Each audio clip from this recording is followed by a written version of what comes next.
Hello, dear students. I am here once again and Assalamu alaikum. Dear students, आप कैसे हैं? खैरियत है? वक्त कैसे गुजर रहा है? I hope that you will be in the best position of your health. Dear students, आज हम एनर्जेटिक्स का एक और टॉपिक पढ़ाते हैं।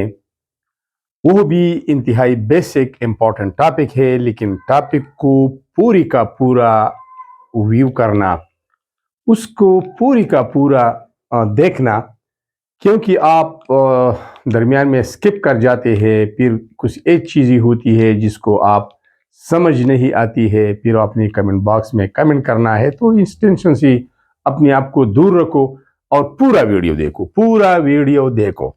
तो चलते हैं टॉपिक की तरफ स्टूडेंट्स। आज हमारा टॉपिक है बेसिक्स एनर्जेटिक्स के बारे में। थर्मोकेमिस्ट्री है, थर्मोकेमिकल रिएक्शंस है, टाइप्स ऑफ थर्मोकेमिकल रिएक्शंस है, उसमें एक्सोथर्मिक केमिकल रिएक्शंस है, फिर एंडोथर्मिक केमिकल रिएक्शंस है, उसके एग्जांपल्स है और बहुत कुछ। तो बेसिक टॉपिक है स्टूडेंट्स। आज हम पढ़ते हैं thermochemistry. Simply, what is thermochemistry? The branch of chemistry, the sub-branch of chemistry, which deals with the amount of heat evolved or absorbed during a chemical reaction or physical process. Simply, it deals ये ताल्लुक रखता है with the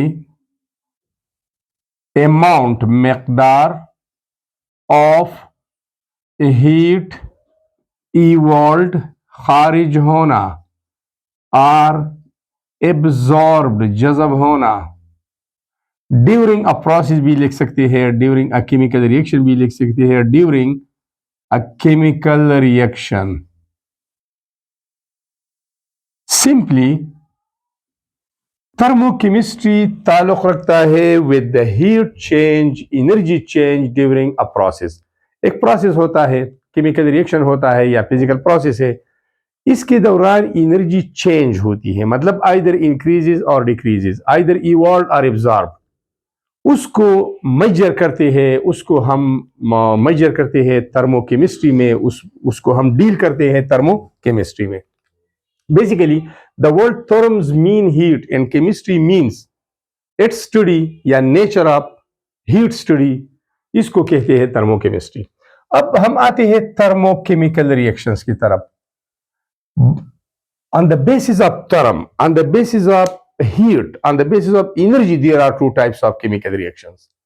वैसे तो बहुत सारे हैं, reversible भी है, इरिवर्सिबल भी है, डिस्प्लेसमेंट भी है, न्यूट्रलाइजेशन भी है, एडिशन भी है, सब्स्टिट्यूशन भी है, बहुत सारे हैं। लेकिन यहाँ पर टर्म की बात हो रही है, टर्म की बात हो रही है, हीट की बात हो रही है, एनर्जी की बात हो रही है। तो बलिहाजी energy there are two types of chemical reactions और उनको कहते हैं थर्मोकेमिकल रिएक्शंस। तो थर्मोकेमिकल रिएक्शंस कौन सी रिएक्शंस है? केमिकल रिएक्शंस, ये वो केमिकल रिएक्शंस होते हैं ड्यूरिंग विच, जिसके दौरान हीट इज इधर और आइदर, दोनों बोल सकते हैं, इवॉल्व और एब्जॉर्ब। वो केमिकल रिएक्शंस जिसके दौरान या तो हीट इवॉल्व होती है, रिलीज होती है खारिज, और या एब्जॉर्ब होती है, उन केमिकल रिएक्शंस को हम थर्मोकेमिकल रिएक्शंस बोलते हैं। अब दो कैटेगरीज हो गई। ये एक वो रिएक्शंस हैं जिसके दौरान हीट इवॉल्व होती है, खारिज होती है, तो एक कैटेगरी में आ गई। और इस तरह भी है जिसके दौरान हीट या एनर्जी जज़ब होती है, तो ये दूसरा कैटेगरी होगा। तो इसकी बुनियाद पर on the basis of amount of heat, whether heat is evolve या हीट जज़ब होता है, तो इसकी मदद से हम थर्मोकेमिकल रिएक्शन को दो टाइप्स में तकसीम करते हैं। Those chemical reactions during which heat is evolved comes in one category, and those during which heat is absorbed will be categorized in the second one. So, types of thermochemical reaction दो है। एक को हम बोलते हैं exothermic chemical reaction और दूसरे के हम बोलते हैं endothermic chemical reactions. Basically, the word exo means outside, and therms mean a heat. तो बहुत ही क्लियर बात है। Those chemical reaction during which a heat is outside, heat is given out. Those chemical reactions during which a heat is evolved, heat is released from the system to the surrounding are called exothermic chemical reactions. And अब यहां पर आते हैं endothermic. The word endo means inside, अंदर, therms mean heat. तो जब heat inside होगा, जब हीट चलेगा सराउंडिंग से सिस्टम की तरफ, एब्जॉर्ब होगा, तो उसको बोलते हैं एंडोथर्मिक केमिकल रिएक्शन। तो here those chemical reactions during which heat is absorb from the surrounding to the system. ठीक है, तो ये दो किस्म की हो गई। अब डिटेल में हम पढ़ते हैं एक्सोथर्मिक केमिकल रिएक्शन। तो ये तो वहां पर भी क्लियर हो गया। बहरहाल exothermic chemical reaction, those chemical reactions during which a heat is evolved. Those chemical reactions during which heat is released, heat is evolved are called exothermic chemical reaction or simply exothermic reactions. अब यहां पर exothermic का एक example लेते हैं। ठीक है, example क्या है? Burning of fuel. जब हम फ्यूल जलाते हैं, बर्न करते हैं, फ्यूल का मतलब है kerosene oil, petrol, diesel, would, paper, इसके अलावा मोबाइल ऑयल जिसको हम मोबिल कहते हैं, सीएनजी है, कोल है, पेट्रोलियम है, मूम है, तरकोल है, combustible materials are called fuel. जब हम फ्यूल को बर्न करते हैं तो ये एक एक्सोथर्मिक केमिकल रिएक्शन है, क्योंकि आपने महसूस किया होगा जब हम आग जलाते हैं और उसके करीब बैठते हैं तो हमारी गर्मी होती है, हम गर्म हो जाते हैं। क्यों? क्योंकि उस रिएक्शन के दौरान हीट खारिज होती है। तो जिन केमिकल रिएक्शन के दौरान हीट खारिज होती है उसको हम एक्सोथर्मिक बोलते हैं। और एक और बात यह है कि burning process is always exothermic. Burning process is always exothermic. जलने का अमल हमेशा हीट खारिज करेगा। अब एनर्जी तो रिलीज होती है एक्सोथर्मिक के दौरान। The energy release is used to, जब एनर्जी खारिज होती है तो वो एनर्जी हम किस काम के लिए इस्तेमाल कर सकते हैं? Number 1, this release energy is used to heat rooms. कमरों को गर्म करने के लिए, गर्म रखने के लिए, गर्माइश के लिए।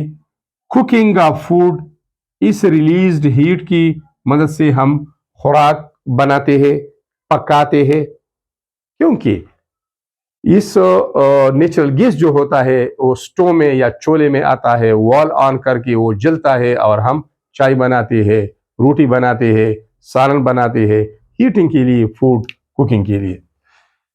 It is also used for driving an engine. Vehicles में, गाड़ियों में इंजन चलाने के लिए इन फ्यूल का इस्तेमाल होता है।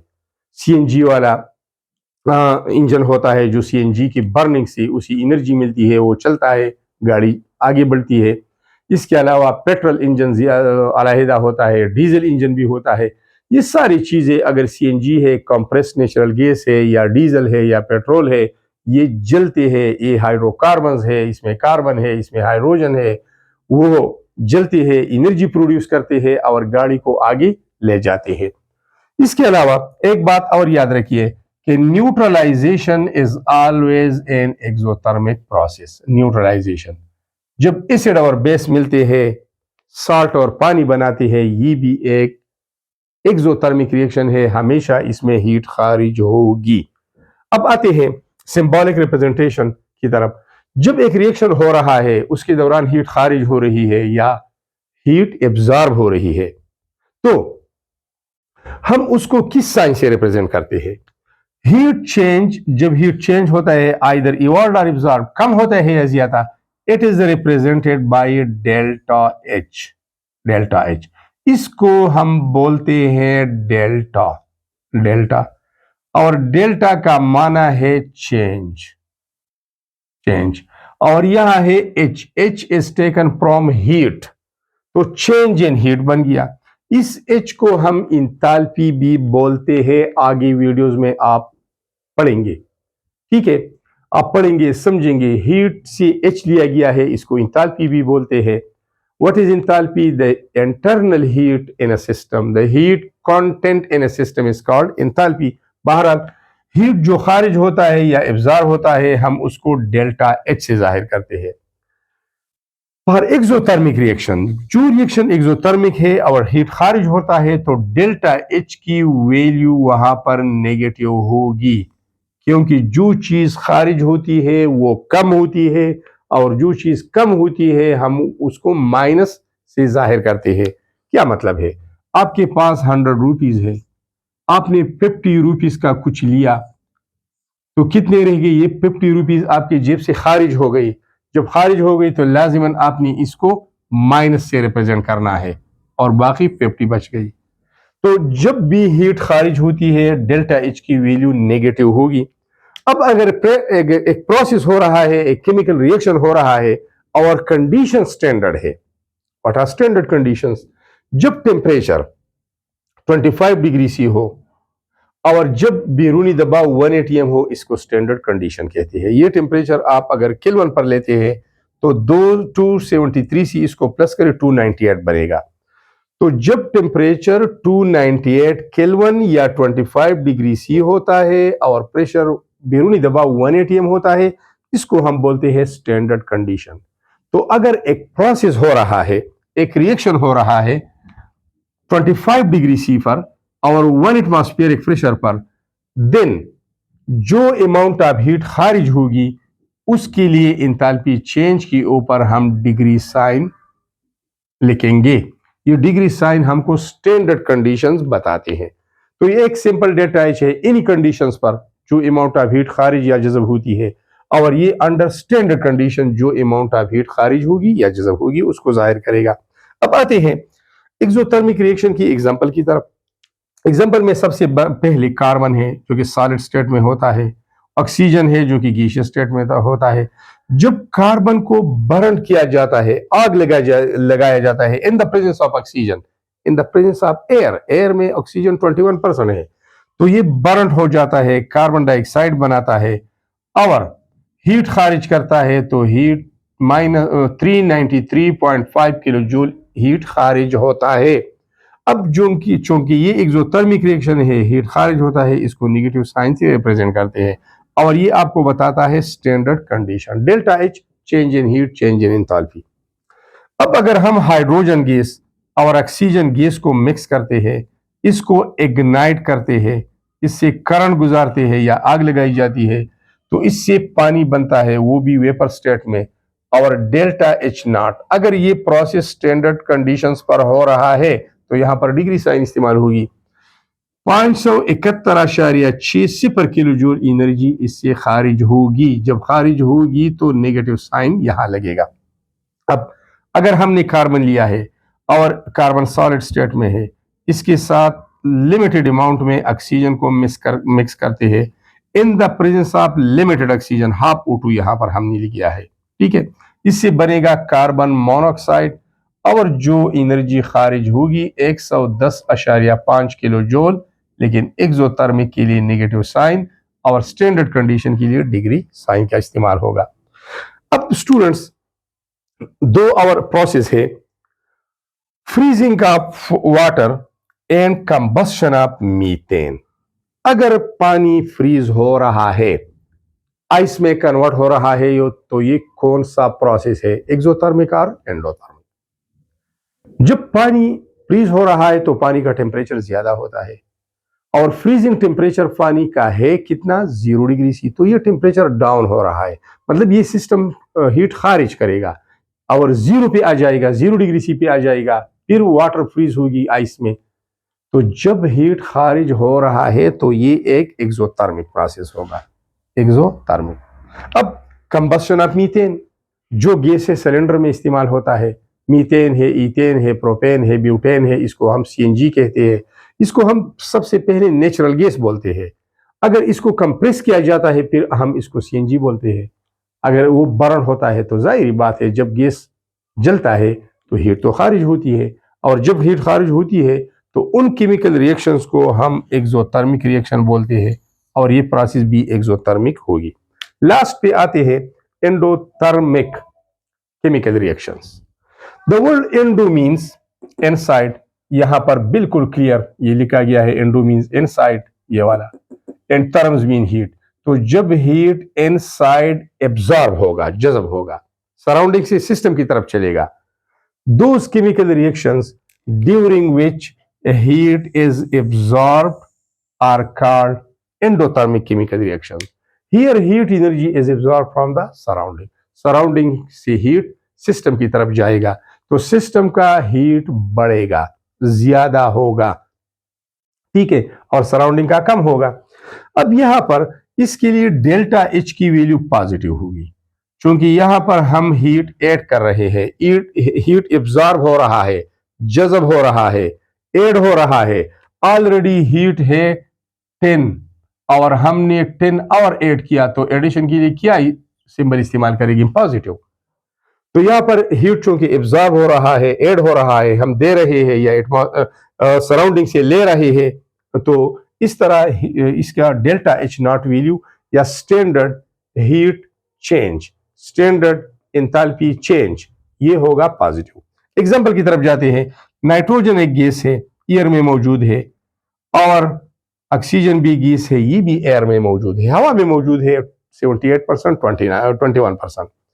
जब इसको हाई टेम्परेचर मिलती है तो ये रिएक्ट करता है, और इसका डेल्टा एच, इस दौरान एनर्जी एब्जॉर्ब होती है 180.5 kilo joule, 180.5 kilo joule energy, बहुत ज्यादा एनर्जी ये एब्जॉर्ब होती है, तो इसकी वैल्यू प्लस आ जाएगी, ठीक है। एक्चुअली टेम्परेचर इसके लिए प्रैक्टिकल टेम्परेचर 2000 डिग्री सी इसको चाहिए, 2000 डिग्री सी, क्योंकि यहां पर नाइट्रोजन मॉलिक्यूल में between nitrogen atom triple covalent bond है, और हमने एक मोल ट्रिपल कोवेलेंट बॉन्ड को ब्रेक करना है, Avogadro number of triple covalent bond को ब्रेक करना है। यहां पर ऑक्सीजन मॉलिक्यूल में between oxygen atom double covalent bond है, तो हमने 1 mole Avogadro number of double covalent bond को ब्रेक करना है, तो प्रैक्टिकली 2000 डिग्री सी टेम्परेचर दरकार होता है इस रिएक्शन के लिए। और अगर किलो जूल में हम बात करें तो प्लस 180.5 किलो जूल एनर्जी ये एब्जॉर्ब करेगा सराउंडिंग से। दूसरे एग्जांपल की तरफ आते हैं। हाइड्रोजन ये गैसियस स्टेट में है, आयोडीन सॉलिड फॉर्म में है।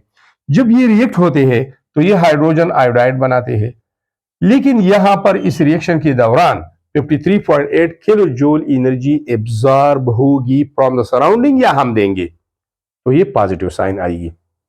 कार्बन सॉलिड फॉर्म में होता है, कोयला जिसको हम कहते हैं, और वाटर लिक्विड स्टेट में होते हैं। तो आप खुद फैसला कर ले, जब कोयला हम लेते हैं उस पर पानी डालते हैं, नो रिएक्शन। जब पानी में कोयला डालते हैं, नो रिएक्शन। तो इसका मतलब यह है कि ये कार्बन होगा रेड हॉट, गरम। ये पानी होंगे वाटर वेपर गैसियस स्टेट में, ये वेपर्स में होंगे।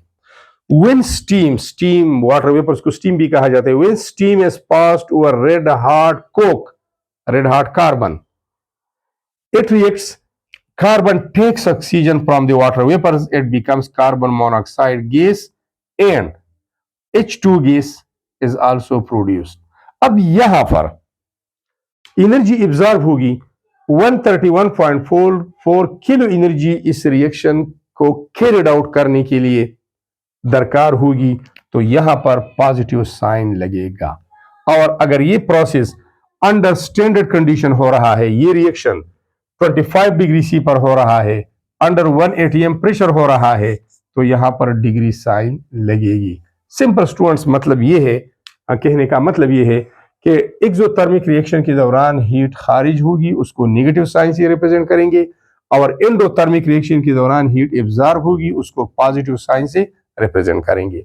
अब एक और यहां पर डिकम्पोजिशन ऑफ लाइमस्टोन। अगर हम कैल्शियम कार्बोनेट ले लेते हैं, उसको डिकम्पोज करते हैं, ब्रेक करते हैं कैल्शियम ऑक्साइड में, जिसको हम क्विक लाइन अनबुझा चूना कहते हैं, और कार्बन डाइऑक्साइड रिलीज होता है, तो ये कौन सा प्रोसेस होगा? जब कैल्शियम कार्बोनेट मार्बल को हम लेते हैं, उसको ब्रेक करते हैं, उसको तोड़ते हैं, डिकम्पोज करते हैं कैल्शियम ऑक्साइड और कार्बन डाइऑक्साइड में, तो इस तोड़ने के लिए, डिकम्पोजिशन के लिए तो हीट दरकार होगी, क्योंकि बॉन्ड ब्रेक करने हैं और बॉन्ड ब्रेकिंग के लिए एनर्जी का इब्जार होना जरूरी है। एनर्जी दरकार होगी, हीट दरकार होगा। तो जब हीट दरकार होगा, ऑटोमेटिकली एंडोथर्मिक प्रोसेस है, तो decomposition will be an endothermic process. Thanks a lot for watching this video. Share with your friends and like the video, share the video. I will be waiting in the comment box for your comment, and subscribe this channel and share with your friends.